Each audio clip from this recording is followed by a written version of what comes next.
Well, Excavator's still here.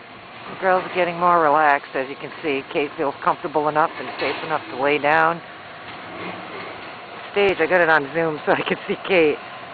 Stage is finally getting brave enough to turn and watch it.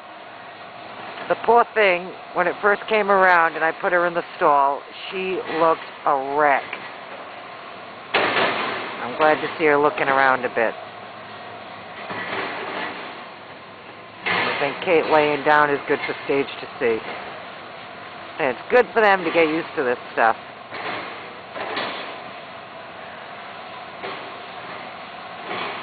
I just don't want more loose horses or